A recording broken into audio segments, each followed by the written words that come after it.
Wala ka na, sis.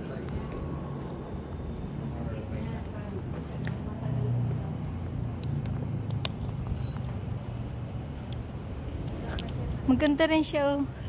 Sa ano? Maganda po sa booking ano niya. Ito yung grill niya. Alin? Ito?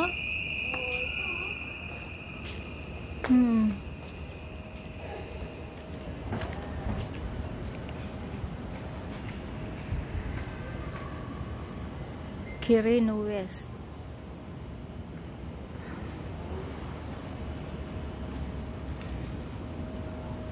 Nandito ako sa condo ni Sisidita Mix Vlog. Kukunan ko sila. Yehey!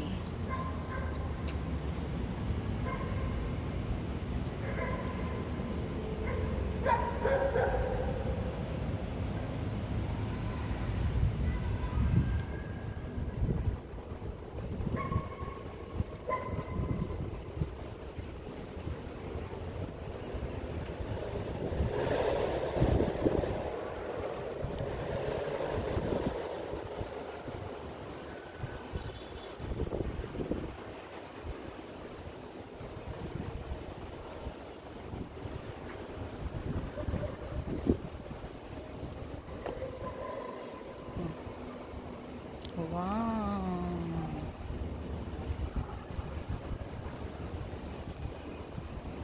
Yan ang condo ni Sis Edita. Diba? Bigatin.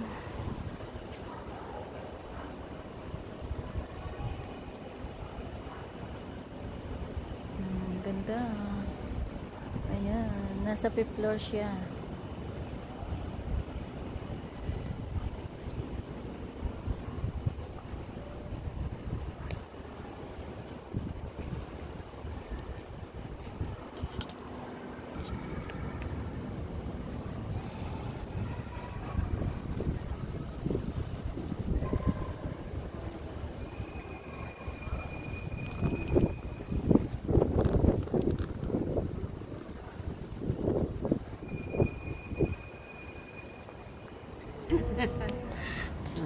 Diba?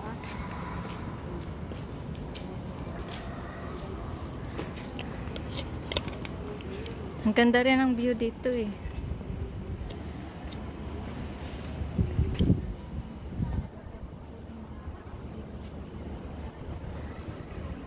Oh, diba? Wow, grabe. Bigatin ang kondo ng Linta. Bigatin ang kondo ng Linta. Oh, saan ka pa? Andito kayo talagang nakakamata. Yan ang mga Linta. Nasa taas ng kondo ng Team Linta. Ayan oh, may swimming pool pa.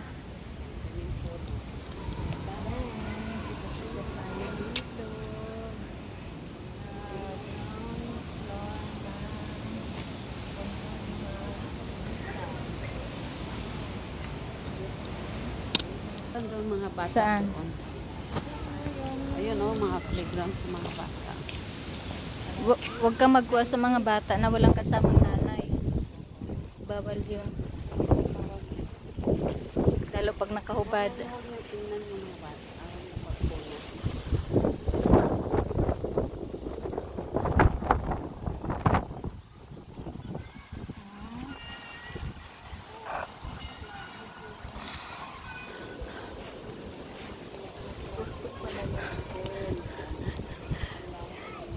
Lahat ng mga vlog. Ang mga vlogger nagsama-sama.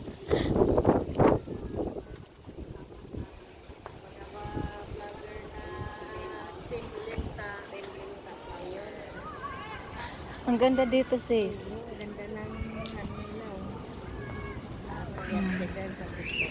Magpadulas-dulas.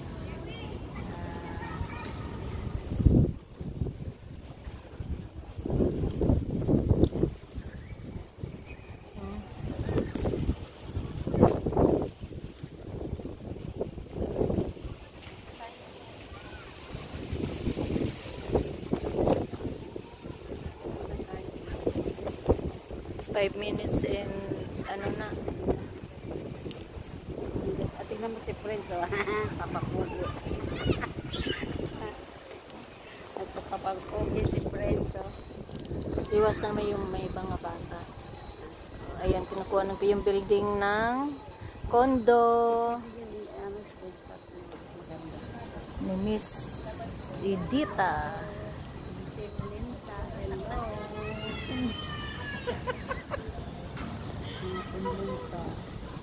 Ang condo? Ano ba yun? Arellano?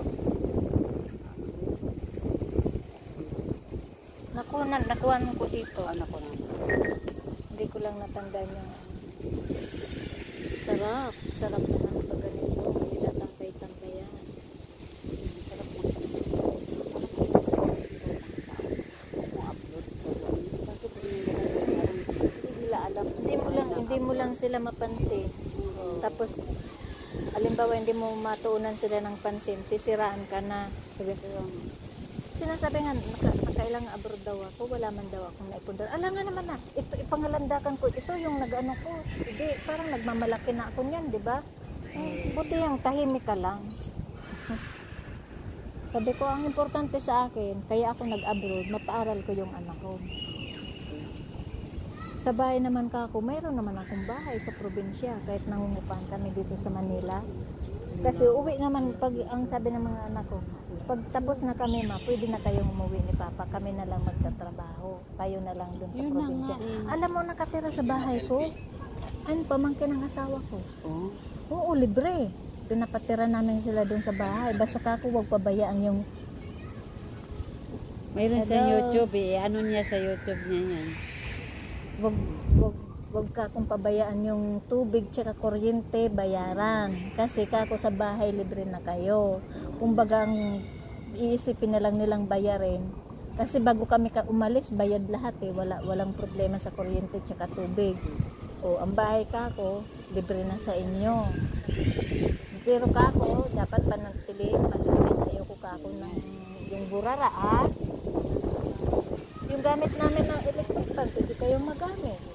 Basta ingatan lang, huwag masira. Yung kalan, libre sila. Basta kung anong gamit sa bahay, may rep doon, may freezer. So sabi ko, kung gusto mo, magnegosyo ka, magawa ka ng ice candy, ayan may freezer. Basta yung konsumo sa kuryente, bayaran. Huwag yung baka pagdating namin kung umuwi kami, tambak ang bayarin sa mapuputulan yan. Ito nga eh, kasi yung pinapaalam yung anak ko. Ako nagbayad niyan 1,000 per kuryente. Hindi niya binayaran nung nag-rent dyan. Tapos binayaran lang yung bahay. Ang ilaw hindi. Kumbaga pag wala kayo dito, pinapaupahan nyo. Magkano naman paupan nyo dyan? Hindi ko pa alam sa anak ko kasi yan, sa akin. Sa anak ko, yung anak ko ng paupan niya. Hindi ko alam. Eh siyempre, sabi ko, anak, uwi ako ha, huwag mong paupahan yan. Sabi ko, okay na. Sabi ko. Nung malapit ka nang umuwi. Hindi lang nila pinapaupahan. Tapos, binaboy naman, ang dumi-dumi, nililis naman. Mahirap. Buti kung ginagawa ka na yung mag-uupang, masinop sa bahay. Hindi eh. Ang baho daw, hindi naman lang gusto. Oo, yun lang ang mahirap. Dapat yung magkukuha kang mag-upa, yung madaming anak, yung mag-asawa lang. Pag madaming anak, madumi talaga sa bahay, lalo na kung burara din yung nanay. Naka 9 minutes na din ako. Naka 9 minutes ka.